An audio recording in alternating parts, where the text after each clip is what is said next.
Nagulantang ang lahat ng pasuki ng mga tauhan ng NBI ang New Bilibid Prison noong December 2014 sa pangunguna ng Nooy Justice Secretary Leila de Lima.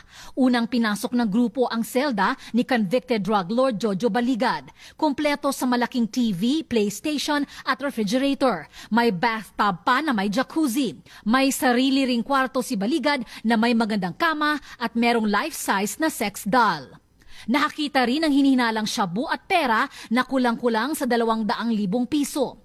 Ang selda naman ni Herbert Colango may music studio pa. Ang speaker, isa sa pinakamahal sa merkado.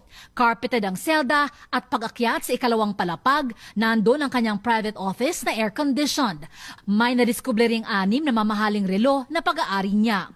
Ang selda naman ng convicted drug lord na si Peter Ko, parang kwarto ng isang 5-star hotel. May marangyang lighting system, may mga aquarium, may mga mamahaling alak at shabu, bukod pa sa 1.4 million pesos cash at mahigit 2,000 dolyar. So living a privileged life, an affluent life while inside.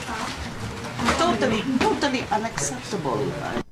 Nasibak noon sa pwesto ang 3 pinakamatataas na opisyal ng New Bilibid Prison.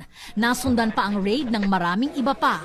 Nilipat sa NBI headquarters ang tinaguriang Bilibid 19 para umano ihiwalay ang maimpluwensyang high-profile inmates sa mga kakosa.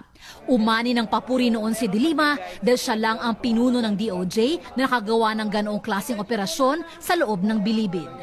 Ina Reformina, ABS-CBN News.